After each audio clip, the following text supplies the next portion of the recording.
కాకినాడ జిల్లాలో కలెక్టర్ కార్యాలయం ముందు సిఐటియు ఆధ్వర్యంలో ధర్నా నిర్వహించి ర్యాలీ చేపట్టారు. కలకత్తాలో వైద్య విద్యార్థినిపై అత్యాచారం, హత్య చేసిన నిందితులను కఠినంగా శిక్షించాలని కోరారు. దేశవ్యాప్తంగా వైద్య సిబ్బంది రక్షణకు సమగ్ర చట్టం చేయాలని డిమాండ్ చేశారు. లైంగిక వేధింపుల నిరోధక కమిటీలను దేశంలో అన్ని స్థాయిలలో ఏర్పాటు చేయాలని కోరారు.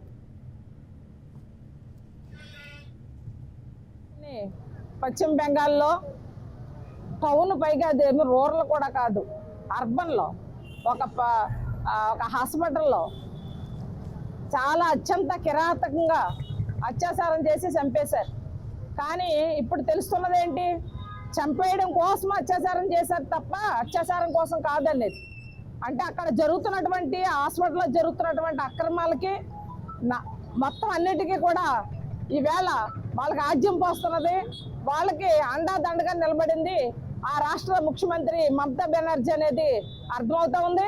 అలాగే నిందితుల్లో ప్రధానంగా అక్కడ ప్రజాప్రతినిధులు, బంధువులు ప్రధానంగా ఉన్నారనేది కూడా మనకు అర్థమవుతా ఉంది. వైద్య విద్యార్థిని